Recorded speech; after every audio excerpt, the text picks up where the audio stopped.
Hope of finding a peaceful solution to Afghanistan's ongoing battle with the Taliban is fading. In recent days, dozens of people have been killed in violence across the country. North of the capital, in the city of Kunduz, Taliban fighters pulled several passengers from buses, killing at least 16 and taking several others hostage. Further south, in the Helmand province, at least 50 police officers have been killed in the last 2 days. Heavy fighting around Glasse saw 24 officers killed on Monday and 33 others killed on Sunday. Well, the naming of a new Afghan Taliban leader and the breakdown in peace talks may have sparked the recent resurgence in fighting. For more on all of this, let's go to Jennifer Glasse, who's in Afghanistan's capital, Kabul, and joins us now. Jennifer, more violence then across the country in recent days. What is the latest?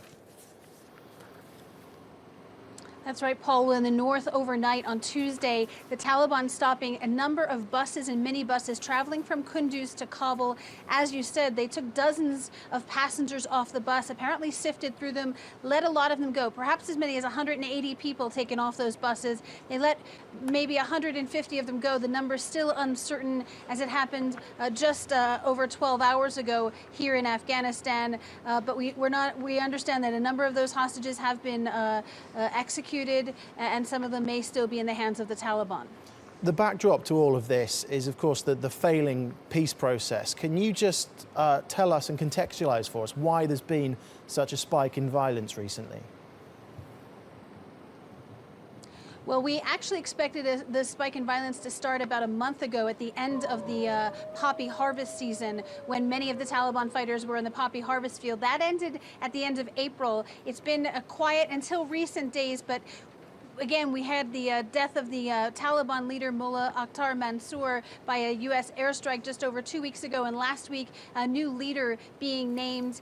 He is Mullah Akhundzada, and he is a scholar, and they think it's going to take a little bit of time for him to consolidate his power, but officials here believe that the military, because he doesn't have a military background, the military officials in the field will continue the fighting. Mullah Akhtar Mansour had refused to come to the peace table. Peace talks broke down last summer. There had been a number of meetings here this year of the quadrilateral group trying to get the Taliban to come to the table. So far, that hasn't happened, and it seems that their offensive has begun again in earnest, as we said, in the north, in Kunduz, with those abductions, and in the south, they've taken at least 10, if not 20, police checkpoints, killing dozens of policemen over the last couple of days. Just yesterday, the provincial council head in Helmand province said that the province could fall to the Taliban within 48 hours if they didn't get help from here in Kabul. Now, the governor this morning of Helmand province saying that the province will not fall, that reinforcements are heading in